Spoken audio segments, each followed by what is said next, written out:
to Trinity Radio. I'm Braxton Hunter, and along with me is Jonathan Pritchett. And today we're going to be responding again to Atheist Hemant Mehta as he continues to go through his 78 questions for Christians. It's going to be a lot of fun. Stick with us. We got Dr. Braxton Hunter, pretty talented and well-known apologist. Shared the stage with the William Lane Craigs, to the Mike Laconas, to all those guys. Jonathan Pritchett. Dr. Pritchett is here, and he is a New Testament guy and does a lot of stuff, a lot of podcasts, a lot of debates, so on and so forth.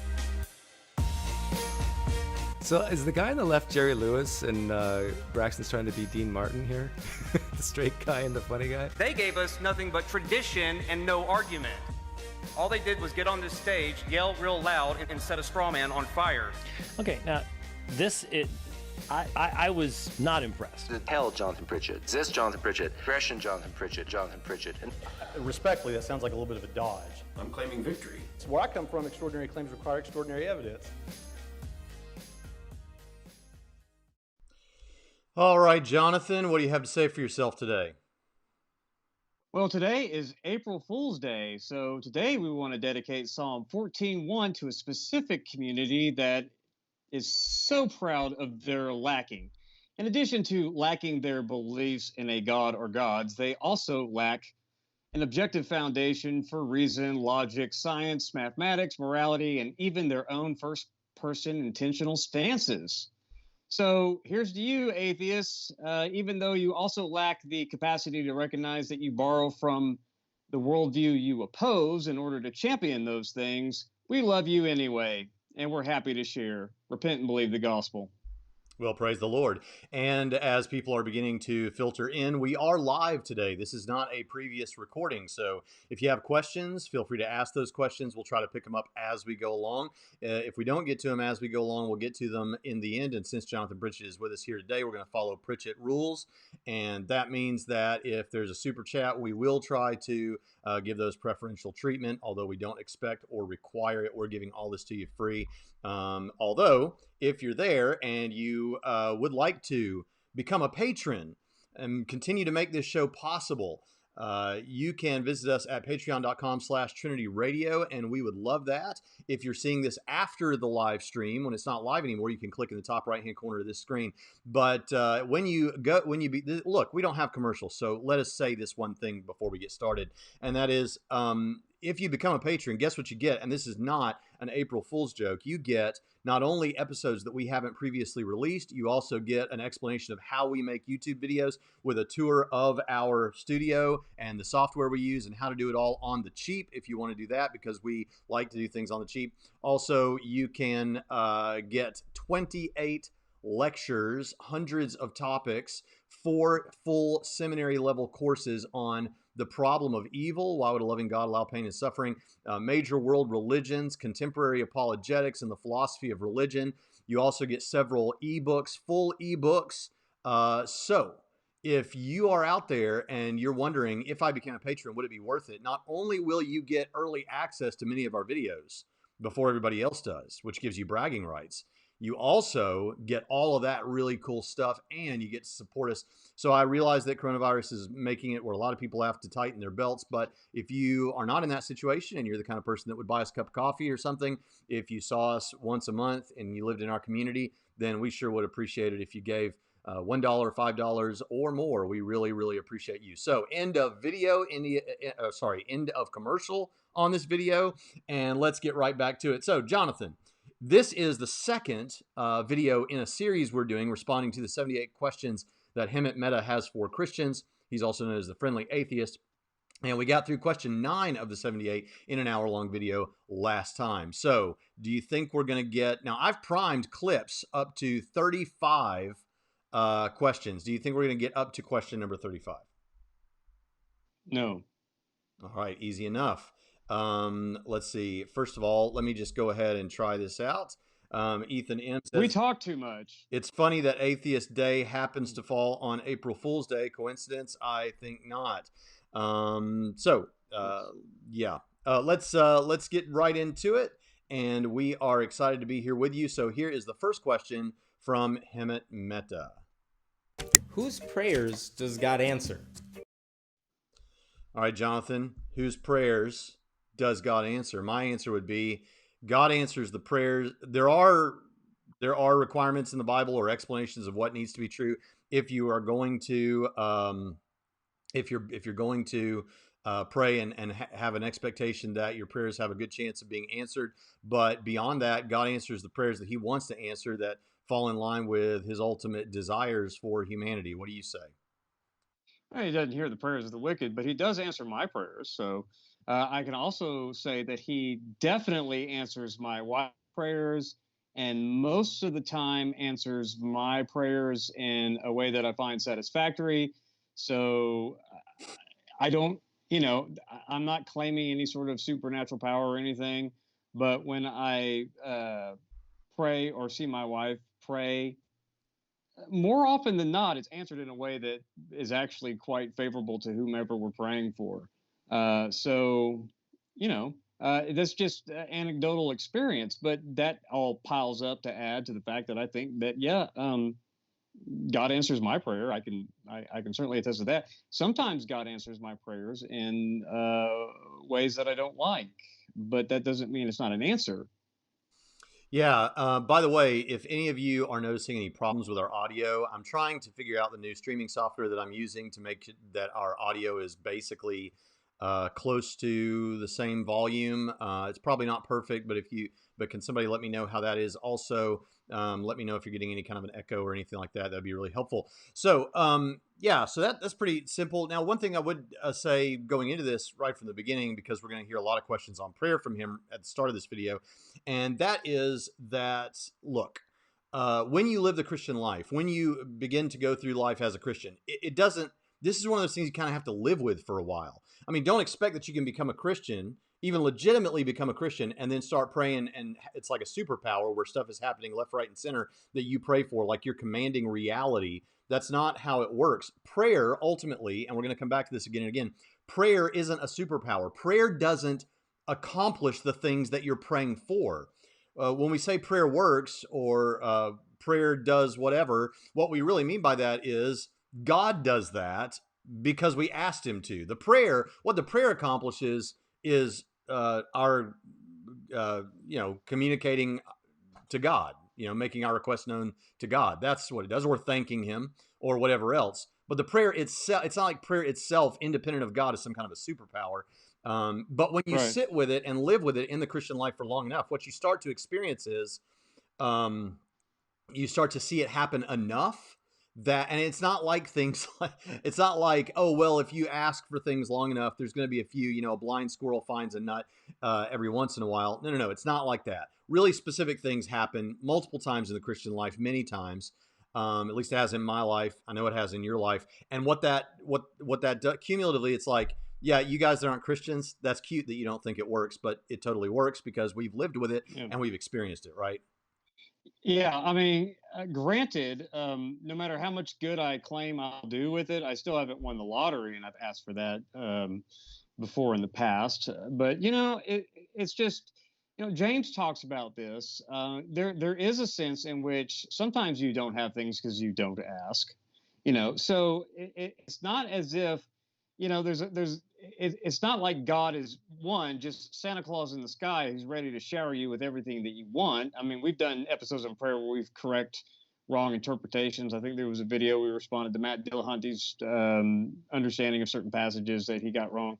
But at the same time, there is a sense in which, if you do ask for things that you need, you do have them provided. One of the things that really stands out to our family is that Misty wanted to go on a missions trip, but she found out about it a little bit late. And so we needed to come up with some funds, and it just turned out that the IRS had a fluke with her mom and stepdad's tax return and sent them a refund check that they had failed to do from like 2 or 3 years prior. And so they were able to send that money to Misty so that she'd go on the missions trip. That same missions trip, by the way, required that she get a passport, which she didn't have her passport ready. And in order to expedite that, you have to have a state senator. This is back in Arkansas.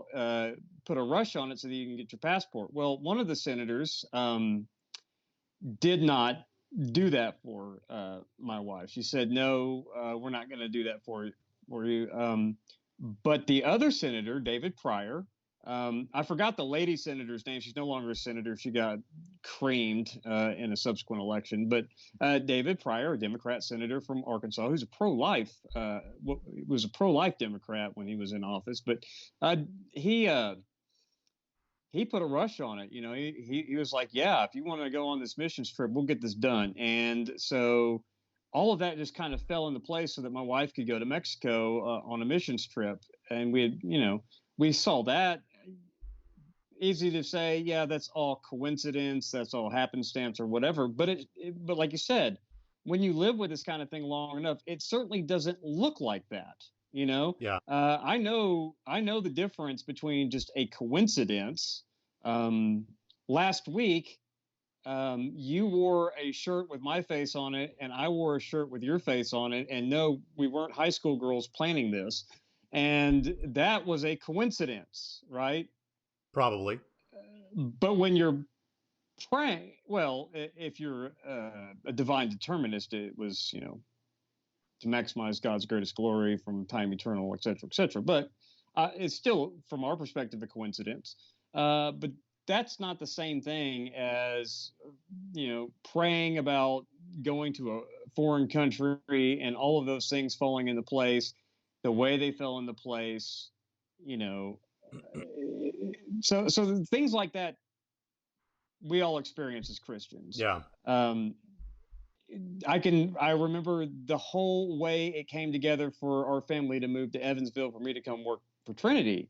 That all, from getting out of our lease, from making arrangements to come here, and all of that was smooth sailing and pretty obvious that it was what God wanted us to do in our family, was to move to Evansville. And we had been considering other things, as you know. Braxton Hunter wasn't the only suitor for our family to come work for their institution. No, you were in high demand, brother. Yes, but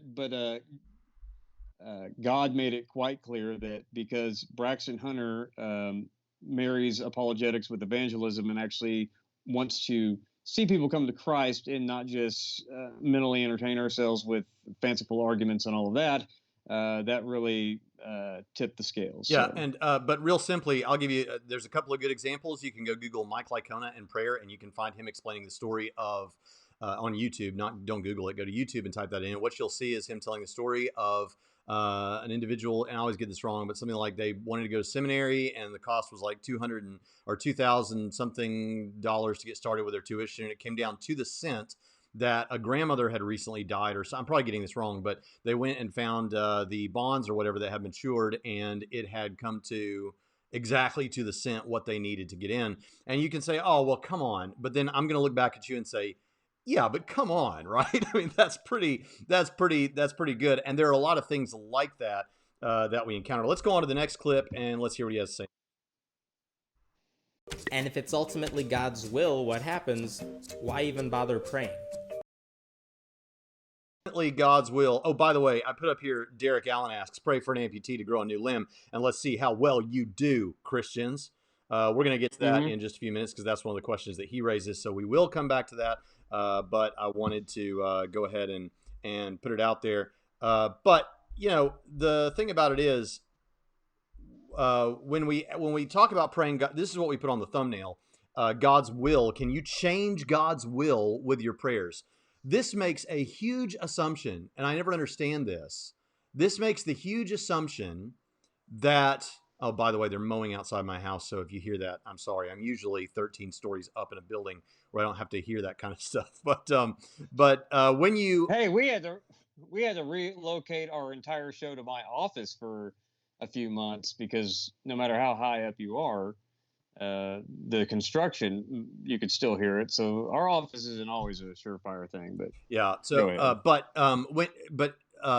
what am I saying? Yeah. So this assumes the assumption that's made here is that there's only one way God only has one path to get to whatever goal he's trying to get to. That is to say, and it's going to get really loud because I can actually see the shadow of the yard man going outside my window. These are the kind of things that would be edited out in a recorded video. But the thing about it is, the path to get to God's ultimate goal, there may be multiple ways of getting there. And you might say, yeah, but isn't God bound by his nature to always and only do the best optimal thing? We talked about that on an episode with Leighton Flowers a while back, so you can go back and look at that if you want to. But I think it was in response to Vice Rhino. But here's the thing. How do you know that it's not the best thing for God to answer somebody's prayers instead of doing it without answering that prayer? So if there was only one path to getting to whatever goal God's got, then okay, you might have something there. But the fact is, we believe that there are multiple paths that God could take to get to his ultimate goals. And so that we might pray for something, and then God takes that path to answer our prayers. What's the problem there? Jonathan, what say you? Well, there's different ways that you can actually hash that out, because our Reformed friends would obviously first go to the fact that prayer changes you; it doesn't change God. There's that answer. There's the answer that for people like us, on the other hand, while we also agree that prayer does change us, because as you are going through the spiritual disciplines, one of which is prayer, you do become more and more along the path of sanctification and being like Jesus, who also prayed. But in addition to that, what I understand is, just because God has a will for something, that will also includes my prayers. So similarly to how the Reformed people would answer with, God ordains the means as well as the ends. Well, we all believe that God ordains means. Prayer is one of the means. And just because God has a will and God foreknows what I'm going to say, from our perspective, he actualized a world in which we freely chose to say those prayers, and he freely chooses to respond how he chooses. There's still the possibility that you could have chosen not to pray. That world had been actualized. And of course, there's no effect because there's no prayer. So there's many different ways that you can make that work, but none of it leads to the conclusion that, well, whatever God's will happen, so why bother? Yeah. I'm going to go ahead and move on because honestly, some of these questions, it's going to get repetitive. If you have cancer right now, what's going to help you more? Drugs or prayer? By the way, we got a super chat from Kevin Kevlar Henderson, Kevlar Provisionist Theology. We love him. He is one of our students at Trinity College of the Bible and Theological Seminary. He can testify to the quality of the programs, and we can testify to the quality of Kevlar Provisionist Theology. So thank you, Kevlar. We really, really, really appreciate that. And if you were using an alias there, I'm sorry that I just outed you. It's time that you're going to get burnt. What was the No, everyone knows that Kevin Henderson is Kevlar. I mean, and by the way, you want to talk about ministry? This is a guy who battle raps and shares the gospel. Battle rapping. Yeah. So while he's getting cussed out and dissed, he responds with the gospel and some disses back. I do that too, but I just don't do it while rapping. Yeah, and he doesn't do it with the same kind of colorful language that others do, but he does take in a few well-placed shots in his evangelism, and I think it's fantastic. Yeah. All right, let's hear that again because I forgot now what it was. If you have cancer right now, what's going to help you more? Drugs or prayer? What's going to help me more, drugs or prayer? I mean, yes. Why can't I do both? Yes. Why can't I do both? I never understand that. We addressed this question on the last episode because he asked it in a different way. Like, would you take your kid to the hospital or would you pray for God to heal them if they had a fatal injury or whatever? And it's like, which one do you think is going to be more effective? I think they're both effective. What's going on there? Yeah, well, what's going on with titling it 78 questions? If there's not 78 questions, there's fewer than that, reworded in many different ways to amount to the same question. That's a question I have that I'd like to have answered. But you do we'll both. set that aside. You do both. God is ultimately in control. What's more effective? Well, it may be that if God chooses to answer my prayer, that's going to be way more effective because he could supernaturally heal me. But if he chooses to heal me through the medicines of some doctor, well, then both were effective. I don't. It's like it's a category error. I think these are different realms. All right, let's move on to the next. Or do you have something else and to they say? help it, and there's help in different ways. Okay, so helping with somebody, praying for someone who has cancer, praying with someone who has cancer, it's not merely treating the cancer, but the person with it, and it may bring a measure of peace to them. Look, we discussed this in our last conversation. You discussed this in your fantastic video response to, was it Rationality Rules? The guy who sounds like Sean Connery, great voice, by the way. He has a great voice. Yeah. But his understanding of the Bible's ridiculous. But I do like his haircut, though. That's an improvement. But this idea that if somebody dies, something has gone wrong. No. For all have sinned and fallen short of the glory of God. For the wages of sin is death. We are all going to die at some point. Now, maybe with the exception of those who are there at the eschaton or whatever. I mean, but generally speaking, everyone's going to die at some point. So if something results in death, what has gone wrong is humanity's disobedience to God, not a prayer that was ignored, right? Yeah. Death is a reality that we all have to face as a consequence of the fall in the garden. So, I mean, when my dad had cancer and died from cancer, we didn't stop praying, and we didn't think that we weren't doing anything important when we were praying because he wasn't getting better. Okay. And my dad, you need to see what God's up to, God, y'all are asking God to miraculously heal my prayer, even though I smoked 3 packs a day for 40 some odd years. I mean, he's like, I should have expected this, so it's not like my dad was lacking in faith because he was like, oh, God can't do it. My dad was like, I hope he heals someone else. I mean, he's like, I'm going to go be with Jesus now. Yeah. And my dad took that whole thing. If he went through all the 4 stages or whatever, he hit it well because it seemed like all acceptance from day one. But this is kind of Manny. They don't build men like that very often.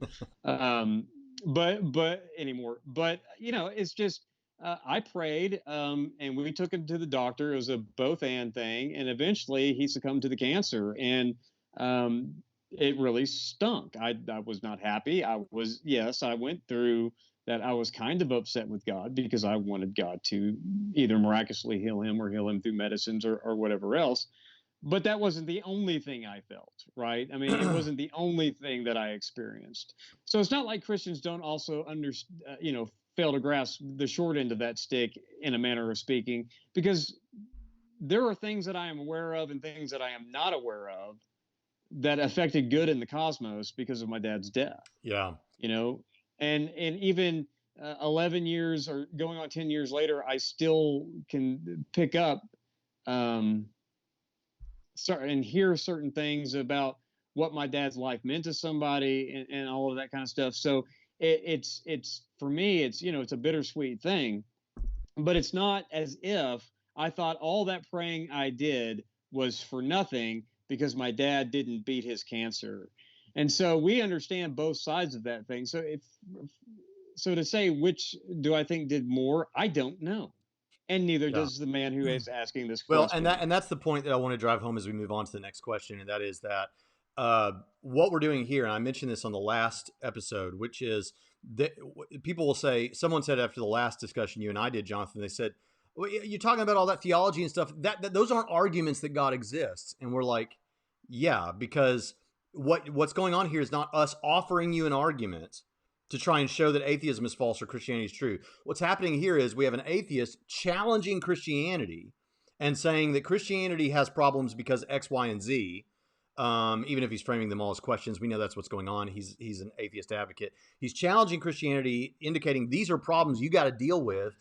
And so we're responding. Here's how we deal with them. It's not that we're offering you here an argument. We've got lots of that all over the channel, but that's not what's going on here. So when we see something like the situation with the amputees or with Jonathan's dad or whatever we're talking about, what we're doing is we're saying, okay, how would Christianity make sense of that? Is there a contradiction? No, there is not. So your case that it must be that Christianity is false or something, or is probably false or likely false or implausible, fails fabulously because there's nothing contradictory there, and there is actually a plausible explanation like the one you just gave. Susan Morales says God provides doctors and wisdoms to diagnose and treat you correctly. Doctors can fail people often. Yeah. So this is true. This is what we've been saying, but I wanted to also say, Susan has her own YouTube channel. We need more women in apologetics, and she's interested in apologetics. Amen. And she was the subject of one Oak Creek, Cedar Creek, Pine Creek. She was on Pine Creek recently, and or she wasn't My on biggest it. fan. She was the subject of it. Unless I've got that wrong, Susan, you can tell me if I'm thinking of someone else, but I think I'm thinking of you. All right, let's move on to question 13. Well, welcome to the club. Welcome to the club, Susan. We've got jackets waiting for you because we've also been the subject of Pine Creek. He's. I hope that you rise to the level of his fascination that I have. That's. Oh, also, but to her point, actually.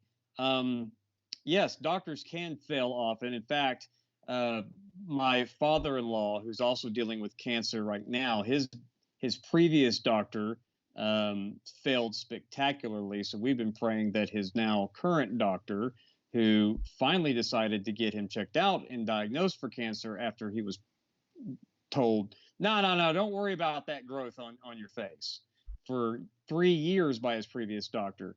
We're praying for the competency of his current doctors dealing with his cancer. And yeah, doctors do fail. So we're also kind of praying that if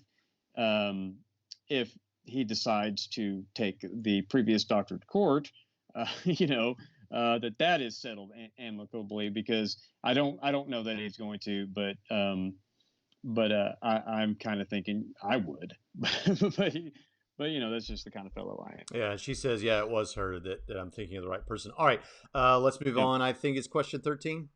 Let's say you had an amputated limb. Would prayer ever bring it back? Prayer would not bring it back because, again, prayer is not a superpower. God might bring it back if you pray to God and he chooses to answer that question. But this comes up a lot, which is, well, let's just go ahead and hear the next question because it's similar. If you've heard stories about an amputated limb ever growing back, how come there's never a camera around when any... How come there are no cameras around when any miracles happen? The thing...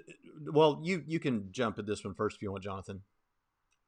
Okay, you know how many amputees healings are recorded in the Bible, Braxton? How many? Do you know? 0? No, wrong. One in the Garden of Gethsemane, where removes the ear. Oh, yeah. Yeah. And so amputees aren't getting healed all over the place, right? Even in the Bible. So when you look for patterns in Scripture, you look for you look to temper your expectations of the miraculous by Scripture.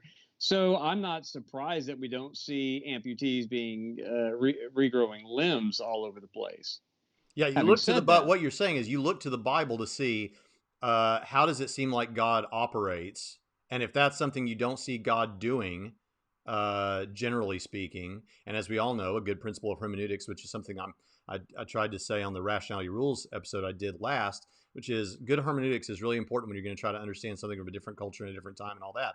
But one thing that you don't even have to understand cultural stuff to understand is you should never build an entire theology or doctrine off of one verse. You may have to sometimes, but it's best if you have multiple verses to cross-reference and see exactly, is this the way I understand it? And when you have one example of Jesus healing an ear that Peter cut off the guy's head, then it might not be good to say in general we should be seeing amputees getting healed all over the place when we only have an example of one. And by the way, the one that we have, No, what was Jesus? The one that we have was a guy whose ear got cut off, and the ear was there. We have plenty of cases all over the world of people having appendages cut off, and they get reattached by medical doctors in real time. So, yeah, I'm not sure about that. So. Yeah, I hear this often. I think there was like a web page in the early 2000s that was popular for a while about God. Why doesn't God heal amputees or something like that? I don't know that it's still around. But that would be awesome. But the question is, I don't know that it's never happened either, though. I can't say. Precisely because there's not a camera at every instance of a miracle. I think there probably is video footage of some miracles somewhere in the age of smartphones and the fact that miracles still happen. I'm sure. Well, wait, hold on. We actually have an example. On this channel. It's not video footage, but it's not the sort of miracle that would require video footage. We have the example of the guy who lost his voice and went to a symposium of doctors, esophageal surgeons and people like that, and everyone said you're never gonna speak above a whisper again. You're done. I'm sorry. There's absolutely zero hope. And a few years later, sometime later, I think it was like 3 years later, in a Bible study where they begged him and asked him to come and speak at the Sunday school class at this church, and they got a special microphone so they could hear his whisper audibly. And he's talking about miracles, and he's talking about his throat, and he's talking about miracles, and he's reading scripture about miracles, and you can hear it. The audio is there available. You go to our episode on miracles. We have 2 or 3, but the first one we did, the one with Lee Strobel on the front, and what you get is you hear him miraculously having a perfectly clear voice all at once, and he is absolutely blown away by this. The Sunday school class starts shouting and cheering. He starts crying and continues to pray. It's amazing. And I've had probably more than any other video we've ever done. I've had people talk about how they were touched and re-listened to that segment over and over and over again and cried and all kinds of things because, yeah, it is a recording of a miracle. Yeah. Like I said, I've seen plenty of fake miraculous video healings, right? I've seen that, but I don't know that there are no video evidence anywhere in the existence of planet Earth that there are no miracles. I can't make that claim. I don't know. But I also know that people will also make the complaint that, well, isn't it convenient that the Red Sea parted and that Jesus rose from the dead and Paul rose people from the dead and, all these healings and withered hands becoming whole again and all. Isn't it convenient that God did all of those things in the day before the video camera? Well, interestingly enough, isn't it odd that complaint could only exist in the age of video cameras because nobody was making that complaint prior to the age of video cameras? And now that we have the age of video cameras, people will just say, like I've heard people say about the audio recording, that that's fake. Right. Anything you could give them, they can just claim that was bunk, or that was trickery, or that was digitally manipulated video or something. So look, it's just like I was talking about actually David was talking about when I was on David Wood's channel the other day, which is if you set your epistemology such that you're not going to allow for the supernatural, you can find a way to question any supposed miracle that's out there. We've put stuff on this channel like that, and people have ditched it. So I'm not impressed with such claims. And the unfalsifiable epistemology of selection, right? So until they run into a problem, they start being they evoke a skepticism that they never had before, because you can't live your life being that big of a skeptic all of a sudden because you have an uncomfortable moment with an argument that smacks you in the face. So yeah, that whole thing, I found that portion of y'all's dialogue very interesting. Yeah. Now I will say there is a YouTuber out there, I think, who has responded to videos like this about God healing amputees, and I think she's a Christian and she is an amputee. And so I want to say that obviously when we're responding about this, we don't want it to come off cold and callous. If you're an individual who is an amputee and has prayed to be healed of that, and that hasn't happened for you, we, the two of us, cannot imagine what that's like, the suffering that you've experienced, the psychological difficulty with that. And we admire how you have continued to function in spite of something like that, and all those sorts of things. So there's nothing about this that we're not addressing the emotional impact of this. And we want to be careful and soft in our language there. But in terms of the intellectual criticism, if we said nothing else, we could say this. You know what it would prove if there was never any video footage of any miracles happening?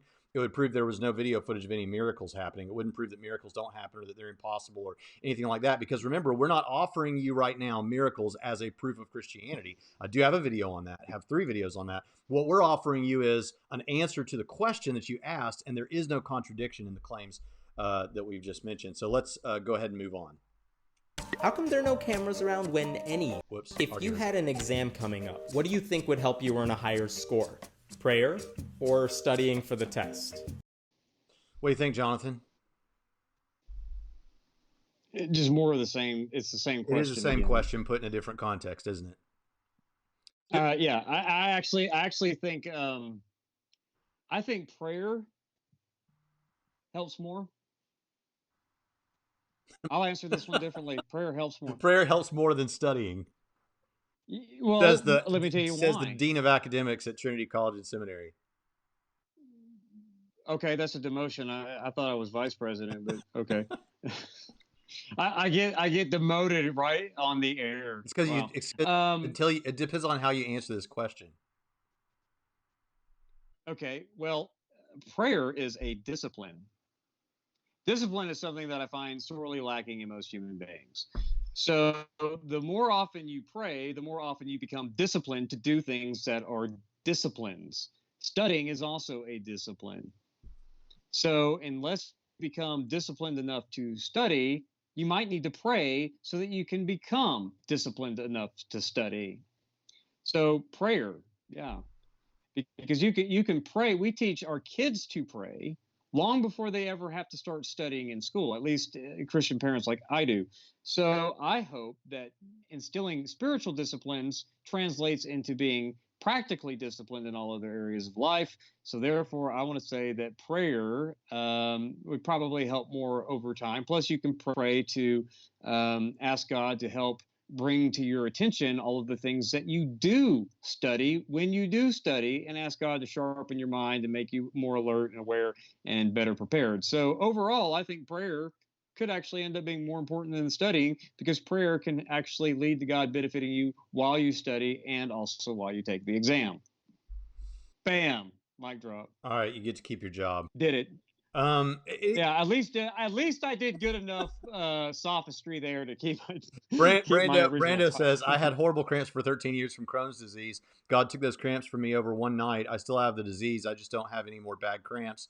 My GI said that's very rare. So a situation like that, of course, we know that the skeptics who are committed to atheist naturalism are going to say, well, yeah, but that stuff just happens, man. Sometimes stuff just heals itself. Sometimes just... And yeah, that's true. But it's also true on our position that God heals people. So. No, that's, yeah.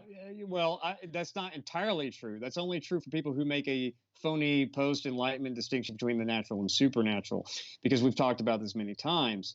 Yeah, there might very well be a naturalistic explanation, just like there's naturalistic explanations why the ground opens up and swallows people at Korah. The timing of it. Yeah. Right? The timing of it, that it just so happened that God was dealing with a rebellion and punishing people. Again, maybe that's a coincidence, but if you were one of the people who witnessed the event or whatever, I don't think that you're going to think that. Absolutely. Or looking back on. And there are many examples of that. And you have these progressive theologians that will try. I've even heard this done with the one I always go back to is because I actually heard someone talk about this, where the children of Israel crossing the Jordan River, and just as the priests carrying the Ark of the Covenant put their feet in the water of the Jordan, the river stopped. And someone says, well, yeah, but now we need to remember when we look at something like this, that it's not necessarily that something supernatural happened, because the Jordan River is prone to mudslides that dam up the river. And so that easily could have been what happened. It's like, Yeah, fine. That may well be what happened at exactly the moment that the children of Israel are entering the promised land, a monumental 40 years in the making, longer than that, actually, if you take all of biblical history. Yeah, I mean, Yeah, no, this that's is the theater of it, the religiously informed theater and timing. Yeah, that's why I don't like definitions of miracles as being some violation of the natural order of things, because God can work within and through the natural order of things to bring about a miracle depending on time. So not all miracles need to be violations of nature. Some of them are just super imposed feats upon nature. So if you think about the way medicine treats an illness, okay, um, the medicine goes to work against like a virus or whatever, or some bacteria or infection that's going on in your body, right? That's a naturalistic explanation. Well, whatever medicines, quote unquote, that treat that because you took the medicine, God can do the same antibodies or whatever else that's going to treat your virus using natural means without having access to the medicine, because God can do any number of things any number of ways, It's not a violation, it's an intervention. A violation would mean Right. like the natural world isn't God's and he's violating something. It's his world, he intervenes, and often he uses what could be traceable natural means to accomplish something. It doesn't mean it's not an intervention by God. Right. All right, let's move on. Question 17. If you prayed for me over YouTube right now, do you think I would know it somehow? The answer is no. That's a dumb question. Yeah. Sorry. If somebody, yeah, that's what like is that asking, supposed to prove? Is that a claim Yeah. Christians make, that if I'm praying for you, you're definitely going to feel it? What does it mean to feel it? What sort of an experience are you referencing? I don't know, but I mean, Braxton Hunter, does your nose itch when I'm trashing you behind your back? Yes, and you better watch it. Oh, then the answer is yes. You have to change your answer, or you're going to lose your title, Mr. President, because, but that's the same kind of question. It's, you have no idea when I'm trashing you behind your back. When your nose itches, it's probably because you haven't trimmed your nose hair. But yeah, I mean, that's a dumb question. I don't know. Let me try to be fair. I'm too mean too much. Let me try to be fair, okay? I suppose that it's possible that you may not know that somebody is praying for you, but you may recognize that you have been prayed for, or that something is happening that causes God's spirit to calm you and give you inner peace. You may think that, wow, I did recall asking people to pray for me. Maybe they're doing that right now, or maybe now is the time that God is answering my prayer. So there may be some sense in which you may know that people are keeping you in their prayers, if you believe in that sort of thing, right? Yeah. So that's as fair as I can be to this question. Yeah, no, It's otherwise we've stupid. spent too much time on that question. If it's something that Christianity doesn't even claim and wouldn't expect, I mean, is it possible that someone that could happen? I guess. I don't see any contradiction in it. It doesn't seem to violate any doctrinal issues in the Bible. I just don't see any reason to think we should expect necessarily that. So, all right, next. What matters to God more? The quantity of prayers or the quality of the prayers? If it's the quantity that matters, how come the most popular team doesn't always win the Super Bowl? And if it's the quality that matters, how come people we really love, people who are close to us, how come they died no matter what we say to God? Well, if I had to pick, I guess I would say quality. But again, this is using prayer as a superpower, right? It's the idea that if I pray for this sports team and I get enough people to pray for the sports team, then it's going to make that team win, or it's going to make God make that team win. God may not even like the team that you're going for, but the bottom line is that's even the quality. I mean, well, the quality. That's kind of a subjective thing. The quality of a prayer seems more important to me. If we take the biblical declarations about prayer, you should pray in the name of Jesus, which doesn't mean adding Jesus at the end of your prayer and it becomes like a magic genie in a bottle type thing. It means praying in line with what your patron, what the person whose name you're invoking, you pray in line with what his will would be, what he would want, things that seem to be in line with what he wants. You also pray without just a desire for selfish gain. The effectual fervent prayer of a righteous man availeth much. So if you're a man or a woman, I think, if you're a man or a woman who is righteous before the Lord, there's a better chance for your prayers getting answered. So all of that would speak to quality, I think. So ultimately, I'd have to say quality is probably the most important thing. I will say the Bible says that we should pray without ceasing. Now, that doesn't mean that like when you're in a state of sleep, unconscious, that you should somehow train yourself to be praying while you're asleep or something. What it means, I think, is that we should try to, as best we can, continually be prayerful about matters. At the same time, you shouldn't rely too much on the quantity and think that's some sort of a superstitious rabbit's foot that's going to help you, because the fact is that, the one prayer that Jesus taught his disciples to pray in the Bible, what we call the Lord's Prayer, is the one thing he taught them to pray. You can pray that prayer in 30 seconds. I've always thought of this whenever I hear people say, the average pastor prays less than 3 minutes a day. And I think, yeah, well, what's the quality of that prayer? Do you know those prayers? Do you know those pastors? I mean, I think a pastor should probably be praying more than that. But the one thing Jesus taught people how to pray, you can pray that prayer in 30 seconds. So it's interesting idea. But I don't know why both can't be important. There are passages that seem to speak to both. What say you? The same. And I don't know.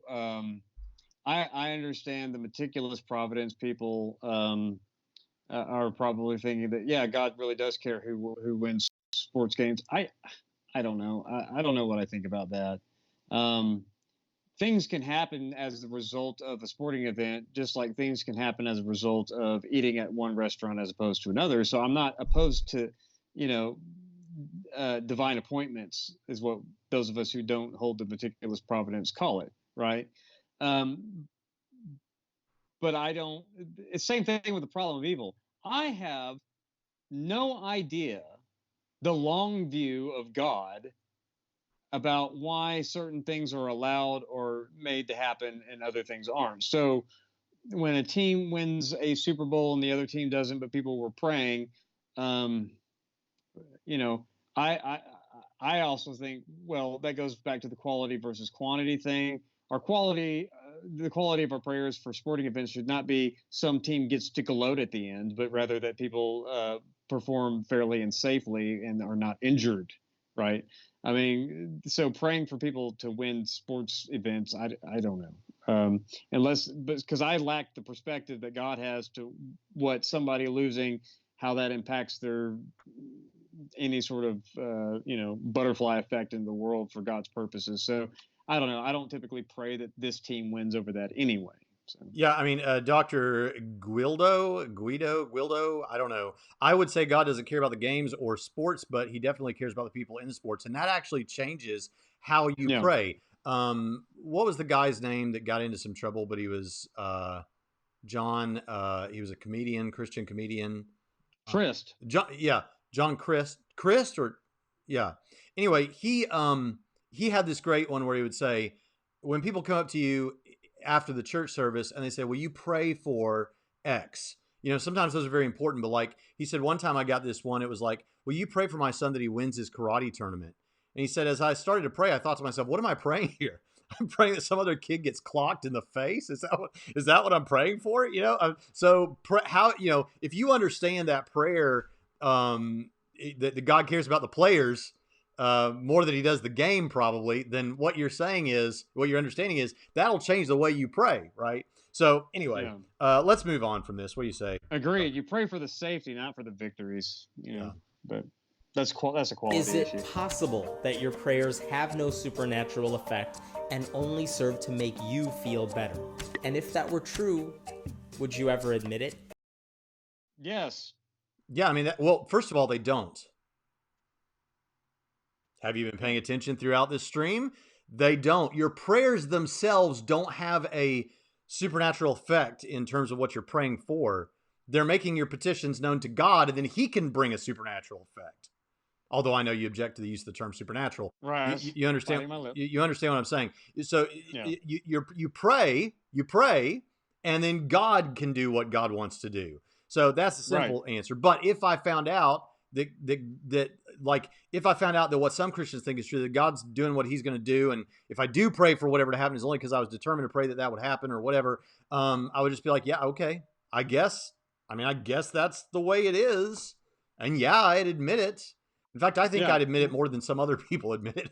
I admit it. I was like, would you admit it if your prayer? Yeah, our prayers don't have supernatural powers, and can I admit that? Yeah, we already have been admitting that. Yeah, I don't. And if anybody there's one thumbs down on this video, and if anybody, right, because we're Christians. If anybody thumbs down to me who was a Christian who thought I was saying that that God doesn't use the prayer, or that prayer isn't effectual, that's not what I'm saying. I'm making a fine, nuanced point that God's the one who accomplishes whatever it is we're praying for, that we're not, again, using a superpower to pray that, the Browns win or something. You know what I'm saying?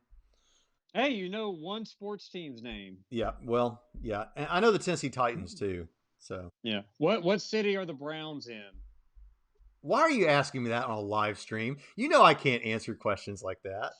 Ask me something about U2 or rock and roll music. I can answer those questions better. All right, let's move on. Is it possible that your prayers have no supernatural effect? Is there anything in your life right now that makes you doubt God's existence?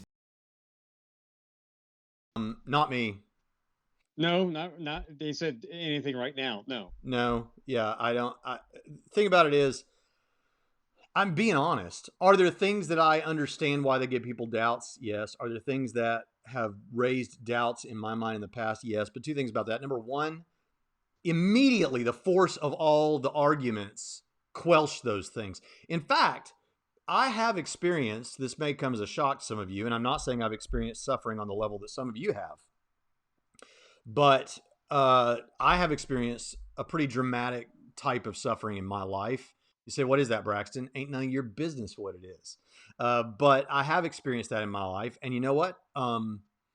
I never once, and I don't begrudge people. I understand why people have this response. And I understand that most Christians do. Okay.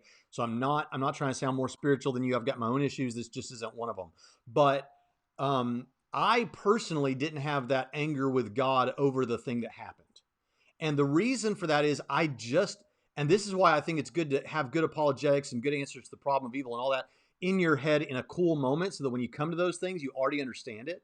But I just didn't have any of that. I understood the answers to it.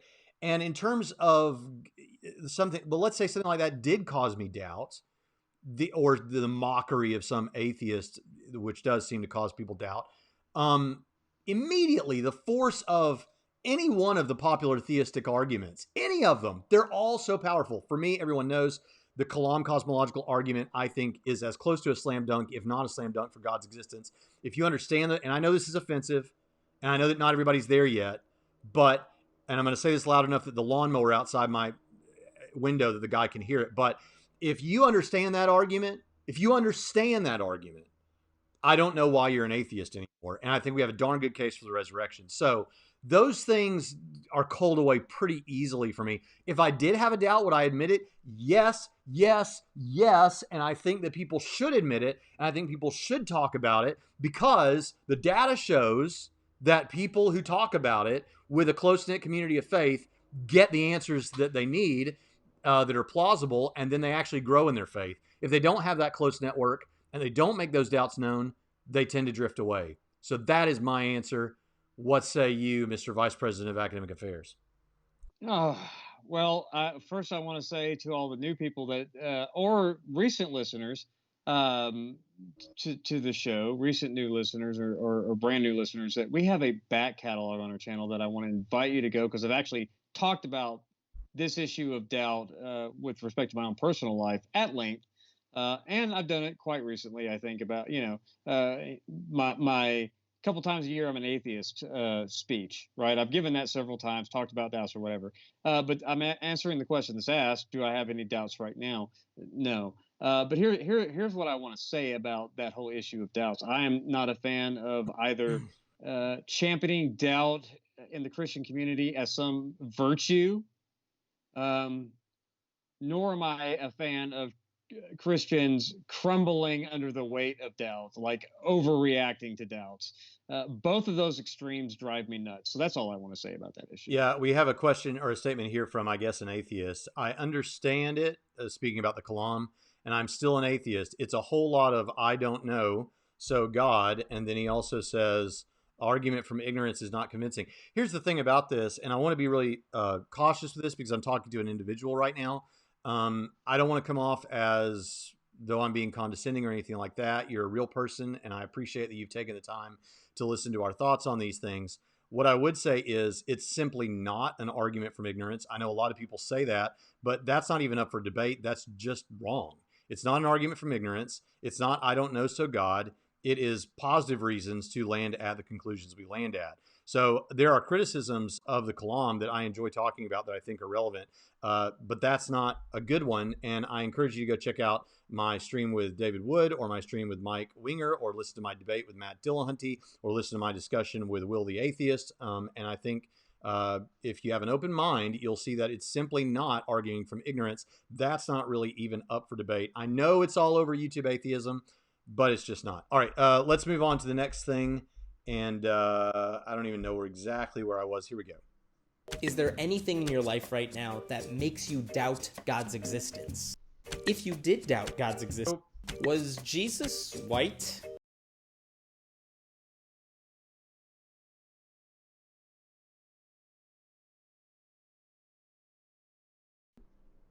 Why does it seem God is more likely to help someone who's a talented athlete over a starving child? Whoops, I cut it off early. Why does it seem like God would help a starving athlete more than a starving child? A starving athlete. Why does it seem like God would help an athlete more than a starving child? I don't know that it seems that way. Yeah, what's that about? There's an underlying assumption that, athletes are wealthy, starving children are not. So that means God has given extra special care to the wealthier person than the no. You know how many wealthy people hate God? So the underlying assumption is wrong, and by the way, demonstrates he's never actually read the Bible at all. So I don't buy the underlying assumption, which makes the question stupid. So when you reject the premise of the question itself is not on the table. We want everyone on the stream to feel free to ask questions, and we will not consider them stupid. But Jonathan, are there stupid questions? Yeah, and by we he means him, because I was sitting there listening to you talk to the person who did ask or made the accusation about argument from ignorance and saying the Kalam is just I don't know but God. Actually, I teach the logic class at Trinity, and so argument from ignorance has a specific definition. The Kalam is a deductive argument that has two premises and a conclusion. It's not I don't know. So I know you wanted to be nice, but I'm not nice to my students, so I don't see why I should be nice to anybody in our YouTube audience. Go ahead. Next question. And I forget which question we're on, so we may have heard this one before. Why does God seem to hate Africa?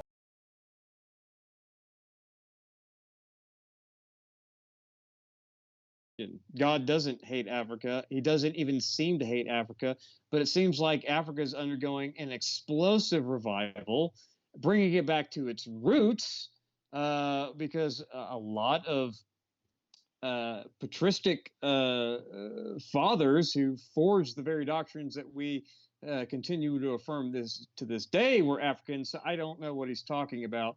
Not only does God not, to me, it doesn't seem like God doesn't like Africa. It seems that God really loves Africa, and that Africa is really in love with God back and has been for 2,000 years. There's a debate. Michael Jackson is not here, but there's a debate about recent debate.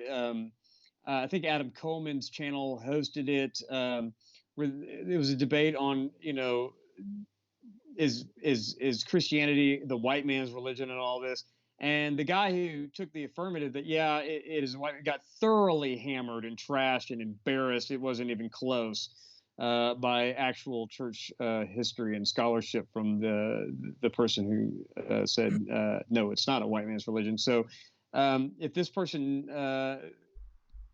what is his name? The Friendly Atheist knew anything about how reality and history works, he wouldn't have the underlying assumption that God seems to not like Africa. Well, Jonathan, Jehu Nimshi likes you and posted so much. But it's always funny to me when people say things like God hates Africa or God hates certain countries or third world or whatever, because we've had people in our chat. One particular person who lives in Africa, Jared Nell, I think, has said in a chat before or in a comment stream, someone says, yeah, we'll tell that to people in Africa. He's like, I live in Africa. People here love God. So, yeah. I don't know what you're talking about. All right, next question. If a group of people from, say, Africa came to your community with the intent to convert you to their tribal faith, would you listen to them and take them seriously? Or would you just dismiss?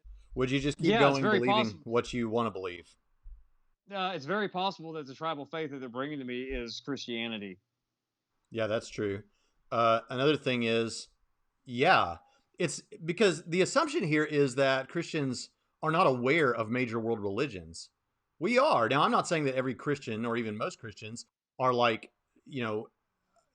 scholars in this area or have really like read through the Quran and all these things and the Upanishads and all these kind of things. But the fact is Christians are generally aware that there are these other religions out there, and Christian thinkers and people that are watching Christian apologetics channels who might stumble upon the Friendly Atheist channel are aware and have discussed these things or thought about these things. And Christianity certainly takes Islam seriously and listens to its claims. I have taken all the major world religions seriously and listened to their claims. I know you have, and even some cults, even some weird cults. So if there are people, there are definitely people that match what he's describing here or implying here that don't have a clue and don't even and would ignore. Like there's certain, like I think my grandma would probably not take too seriously the claims of some African tribes person explaining their faith. But I think you should listen to what they're saying and listen and see if it makes any logical sense. But ultimately, we've done that and we found them all wanting. Yeah. We're actually making some good headway. Now we've gone a little over now. But I'm happy for them to share it with me. I'm not a jerk, And then as long as they're not being hostile towards me, I won't be hostile towards them and have a conversation about religion. What's the big deal? Of course I would. So I don't have a problem with it. Come on over. It's an opportunity for me to share mine back. Right. If they're not Christians, which is becoming less the case all the time because of revivals breaking out everywhere in Africa. So, yep. It's a big continent, but next question. Lots of people. If a group of people from, say, Africa, does God speak to you personally? If God spoke to you and told you to kill your child, would you do it? Is twofold. Number one, that is not God. That's like saying if a flippity flop is a goomagalob, would you whatever? I mean that it's nonsense language. God wouldn't ask me to kill my child. Now everyone is immediately thinking of Abraham and Isaac, but it's clear. Right, what happened? What? Yeah, what happened in that story? Right, God prevented it. Which, by the way, if you take cultural backgrounds and stuff like that into consideration, what you realize is the other gods, which are roundabout, were child sacrificing, sort of gods. They wanted children to be sacrificed, passed through the fires, is the language used. And that story is a strong statement in its cultural setting that Yahweh is not like that. So it blows my mind. This is like one of the dead giveaways that people don't understand hermeneutics or whatever. But when the whole story indicates that God is not like those other gods who want their children sacrificed. And then people today take that story to demonstrate that God does like that. I mean, you know, I'm getting a little snarky here, and I don't mean to be sassy, but the reality is it's reading comprehension. I think that's the problem. Yeah, and the further thing, there is a difference between God giving a national. I've said this in the past, but I'm going to say it again. There's a difference between God giving a nation like Israel orders to go, to war with another nation or something like that, and God telling an individual to murder another individual, which we don't find that. What we do find is God ordering nations to war, but that's a different thing than on a personal level. You go kill him, right? Right. And if it were the case, like, let's just go ahead and because, you know, we should be able to entertain hypotheticals, even if the hypotheticals are, you know, make no sense and don't reflect what God is really like. I'm still going to answer it. If I knew it was God and God told me to kill one of my children, I would say no. I would, if an angel came to me and said that this is what God wants you to do, I would say, you go back to heaven and tell God, I'm not doing that. You know what that tells you? That tells you about the psychology of Braxton Hunter. It doesn't tell you anything about truth. Right. So you say, that's terrible of you. Yeah, well, I'm entertaining a hypothetical that isn't the nature of reality anyway. And if it was the nature of reality, yeah, that's probably what I would do. So I'm just telling you something about me. This is biographical information. All right, next question. Does God speak to you personally? Yeah. If God told you to kill me, would you do it?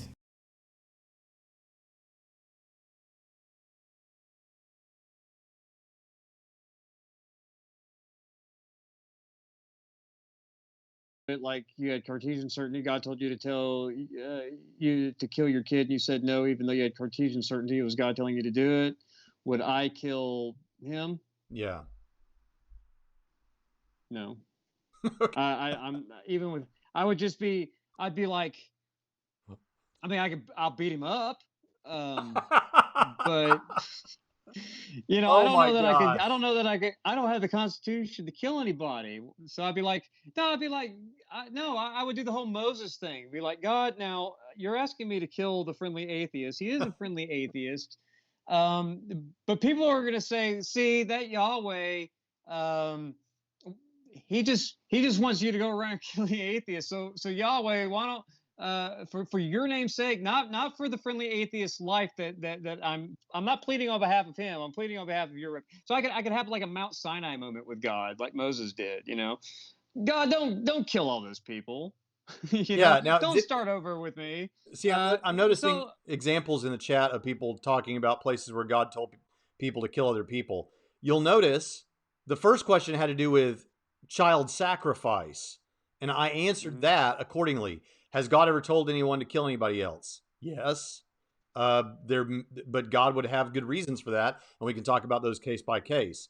But if God told me to kill the friendly atheist, I'm not going to kill the friendly atheist, and neither is Jonathan. And that's a really good answer you gave, Jonathan. It may be that God's asking me this, the same reason he said that he was going to wipe out the Israelites to Moses, and the same reason that he did what he did with Abraham and Isaac, is he may be inviting you to interact with him.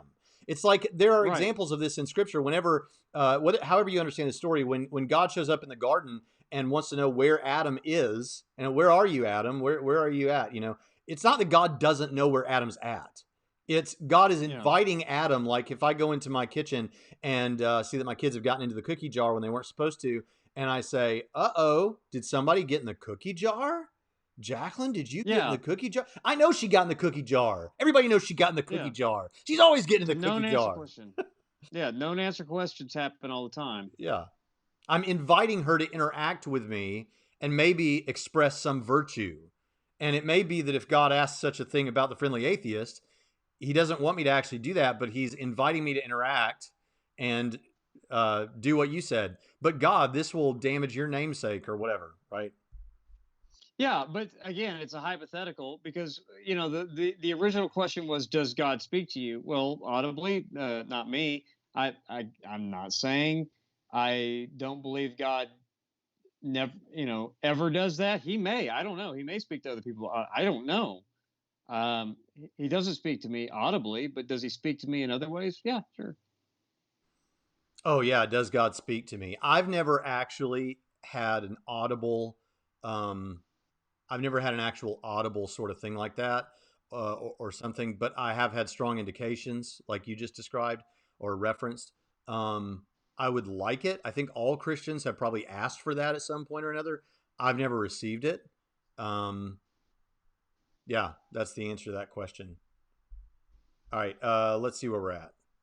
If God told you to, Okay. is God always watching over you? How about when you're on the toilet?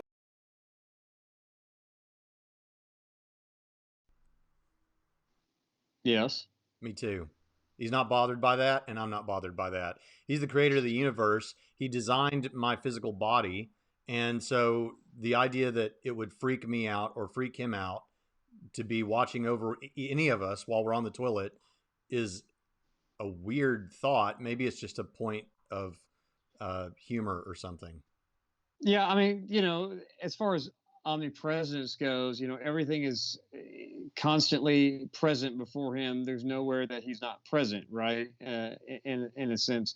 So that the answer to that question is yes, and like you said, it's not weird. Now, there have been times where at work, sometimes people cross paths in the restroom, and we do find it awkward, like not when you're in their not when you're like observing them because everyone's in their own stall, but sometimes it's uncomfortable to have conversations with people in the restroom. Yeah. Right. When you're sitting on the commode and somebody's outside of your stall saying, "Hey, how's your day going?" Yeah, it can be awkward. But for some reason, I don't find the doctrine of omniscience awkward in the same way that I find it awkward with Braxton Hunter trying to talk to me while I'm sitting on the commode reading my smartphone. So yeah, and I think that the reason for that is God is, this is where the divine hiddenness problem works in your favor, because God's unobtrusive while I'm sitting on the commode, unlike other humans are. Yeah, and now it might be different. I've never once thought about this ever in my whole life until this question. But it may be that if it was Jesus, yeah, Mike Winger just showed up in time for the toilet questions. Great. We've talked about all kinds of heady stuff, and now Mike sees us talking about toilet. Now, but let's entertain this question. I've never thought about it, so no, God's omniscience doesn't bother me at all that he sees me, even when I'm on the toilet. But what if Jesus, like in his earthly ministry, physically was standing outside the stall? Yeah, I'd probably feel a little weird about that. But again, all that tells you is biographical information about me, nothing else. Right, Mike. The Bible says always be prepared to give an answer. And that's what we're doing. Even to stupid questions, right? All right. Let's move on to the next. This is the last one. These are two questions. They're the last two. They're about Islam. What do you say to Muslims who believe the Quran is the holy book? Are they wrong? Jonathan? Yeah. Yeah, we think Islam is false. You know what I love? Yeah, imagine that. Christians think Islam is wrong and the Quran is false. This is the one advantage that Christianity has that I think works in its favor when it comes to our holy books. Okay.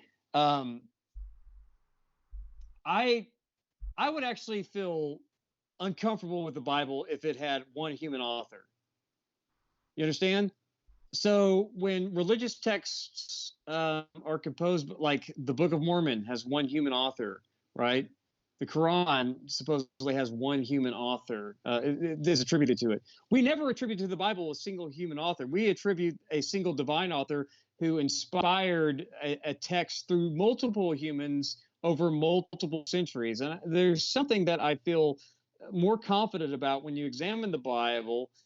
You obliterate all of the atheist nonsensical claims about it, and you see the cohesive story of redemption unfold in it over so many different centuries, spoken through so many different authors.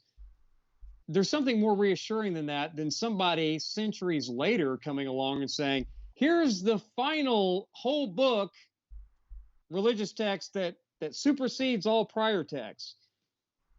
That's not how the Bible was put together. The Bible was not, one single author superseding all previous authors of divine revelation. So there's something comforting about that for me. So yeah, whether it's the Quran or the Book of Mormon or somebody 20 years from now who writes his own religious book and says this is the Bible version 3.0, I'm going to be like, no thanks. Just off the top and on spec, I'm rejecting the single author Bible version 3.0 from whoever comes along with one. So yeah, for us, the historicity and the witness of Scripture and the historicity for the Christian faith, the arguments seem to defeat other religious claims. And so obviously as a Christian, we think the Book of Mormon is bunk. We think the Quran is bunk. We think Islam is bunk. Sorry. Now they could. It doesn't mean that they don't. It's possible that these kind of texts could have truths in them, but in general they're false. Here's the interesting thing. You kind of hit on this, but there is an assumption that among YouTube atheists, and clearly he has this assumption, that all these books are equal. And you've just been talking about why they shouldn't be considered equal. But it's like one religious book or a combination of books is as good as the next religious text. So yeah, you Christians think the Bible, but these Muslims think that the Quran. So what do? Who am I to pick? Well, do an examination and see. And first of all, right, as you hinted at a moment ago, if one of them is a 600-year later redaction or changes or is adding more prophecy or whatever, the Quran says he did not die, they did not crucify him, about Jesus. Is that in conflict with Christian theology and what the New Testament says? At the core, it's in conflict with the New Testament. So should I believe the earlier document or the one written 600 years later, like you said, by one guy? Which should I believe? It seems pretty clear to me. Mike makes a good point. He says Hemant Mehta thinks they are wrong. Not only that, he goes out of his way to tell them and mock them, and he does the same to Christianity. But he thinks this is a challenge to our views. Like, yeah, we think they're wrong too. And if you can say they're wrong, we can say they're wrong. And but then we also make the distinctions that we've just made, which is we're not just saying they're wrong, a priori. You can investigate this thing. Look at the reasons why Christians believe the New Testament. Look at the reasons why Muslims believe the Quran, what the apologetics are. One of the apologetics for the Quran is that it is so beautiful. So the thinking is, this is how God reveals himself to people according to the cultural appreciations that they have. So if you go back to the time of the Exodus, with Pharaoh and his magicians, he did all these things that seemed like party tricks, that's how people appreciated, the interaction of the gods or whatever back then. So that's how God does it. This is what this is the Muslims say. So he interacts by doing that sort of a thing through Moses. Later on, people were impressed by prophecies and stuff. So the prophets did that. In the time of Jesus, it was these kind of miraculous healings. And so that's what Jesus does. And so what they say is by the time of the writing of the Quran, what people appreciated was beautifully written literature. And so the miracle of the Quran is that it's so beautifully written, the most beautiful piece of literature that's ever been written by a human hand, which I don't speak Arabic, but my understanding is that's just simply false. And so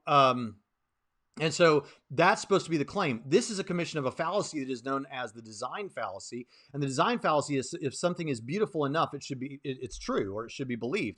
And as I pointed out many times, the movie What Dreams May Come, featuring Robin Williams from the late 90s, and I haven't seen it in a long time, it might not have held up well, but it is a beautiful depiction of afterlife and reincarnation and all these kind of things. Beautiful. I mean, I remember sitting there as a late teenager just being blown away by being touched by the beauty. That beauty does not mean that its depiction of the afterlife or reincarnation is true any more than the Lord of the Rings is true because it's beautiful, right?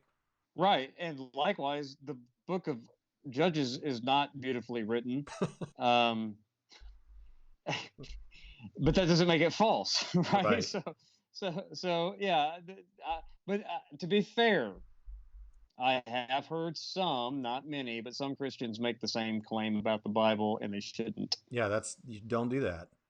Not to say that the Bible, not to say that as a whole, the Bible is not a beautiful literary expression, specifically certain books. But yeah, don't do that.